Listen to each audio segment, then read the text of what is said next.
For Red Film Radio, I'm Matt Micucci from the 77th Venice International Film Festival, and I'm very pleased to be joined by director Anna Rocha de Sousa. Yes, perfect. Thank you very much for joining us. Thank you. Thank you. Presenting a very powerful film called Listen.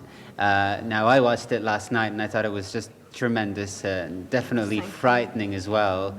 Opened my eyes to things that perhaps I don't think about as much.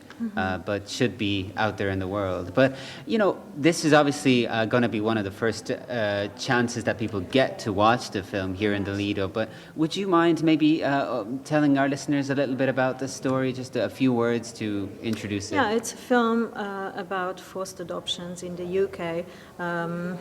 It is not about a specific case that occurred, but it is based on that world that unfortunately happens in real life.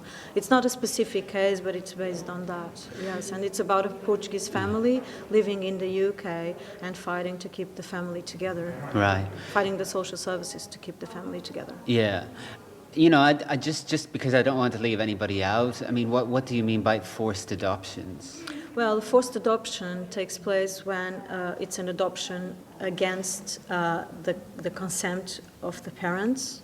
So it's like when children are considered to be at risk of emotional or physical harm, and they are taken into care and then put up for adoption. Right, it's a very difficult situation. I don't remember any films really that deal with this particular topic either. So did you have any influences in mind? Well, you have, there's one film, I think it's Filomena, which is... That's right. Which is, but in a totally different perspective. Yeah. But yes, in contemporary times. I wish there were more films about well, this now there subject is. matter. Now there is, right? Yes, but I wish... Please make more films about this subject matter. But is it hard then to just make a film about something that perhaps is not talked about or dealt with as much? It is, and you know the system is not easy to. Is not very open in terms of this kind of criticism in the UK. So you have a lot of things that are not allowed. Like the parents have to be very silent about everything that happens. It's like if an adoption takes place, you can't go to the press and talk about it. You can be in charge of criminal. How do you call it? You understand what I'm saying? So you can be in charge of that in the sense that you need to be silent about it. You need to be silent. Yes. Because otherwise you get accused. Yes. And that can only make things worse for you. Yes. And that's why most parents need to simply be silent. But you have some parents that are so desperate that if you go on YouTube, you understand. And I did a lot of research also online. Yeah. And on YouTube you can find...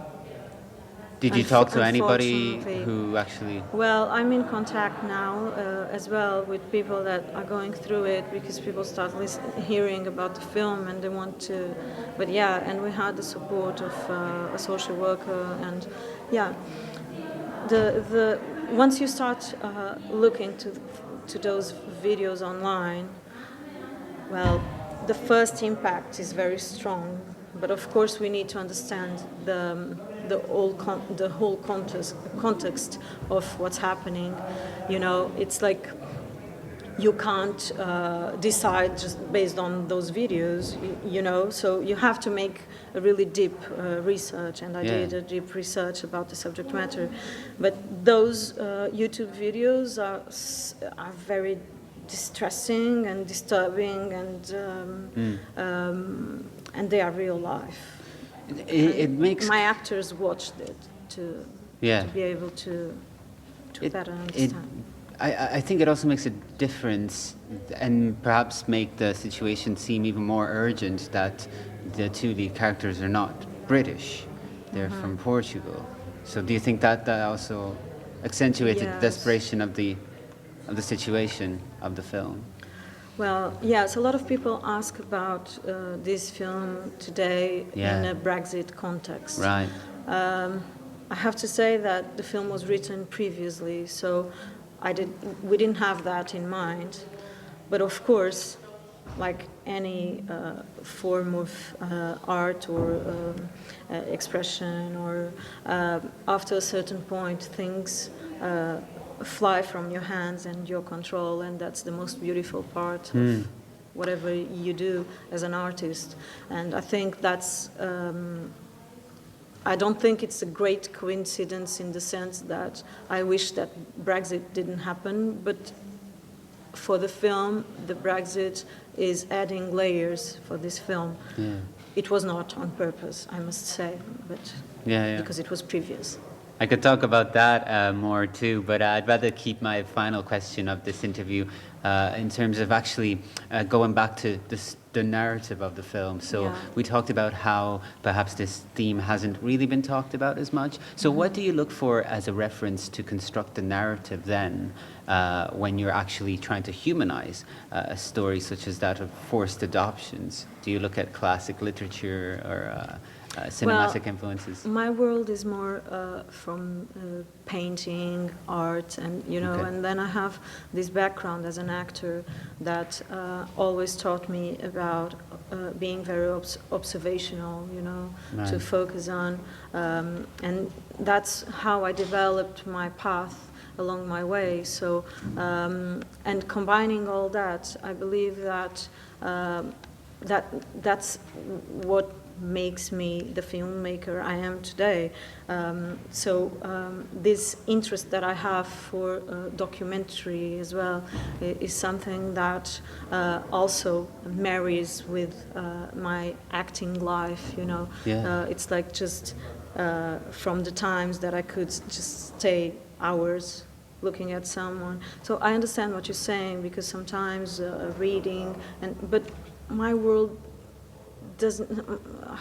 I guess my way of expressing things is more from reality, from real life, and also with the background of art. I try to combine some visual poetry from what I learned in terms of, but it's part of my skin at this time, it's not something that I actually think about, but I think it's when you learn about lighting and framing and balance and composition, you learn that. People say it so many times. I have a fine arts degree, so it's like it becomes a part of you. And I think also the fact that I've been through London Film School, and it's such an amazing creative space that you. I remember one day when Mike Lee was presenting a film of mine. It's like it was really overwhelming to me. Like Mike Lee was very sympathetic with my film and the documentary in a laundrette in East London. It was a 25-minute film, and it was like, I want to watch this for more hours and hours and hours. I didn't want it to end, and that for me was really exciting in terms of as a like a newborn filmmaker, to have him saying that. And one thing that at that time I heard is like filming with as a Portuguese, you captured like the. It was something like this. You captured the soul of the UK, and it's very weird. How do you do that? You are a Portuguese portraying the life in the UK, and it comes across like very British, And that was there's a little bit of Ken Loach in there as well. Yes, John Cassavetes.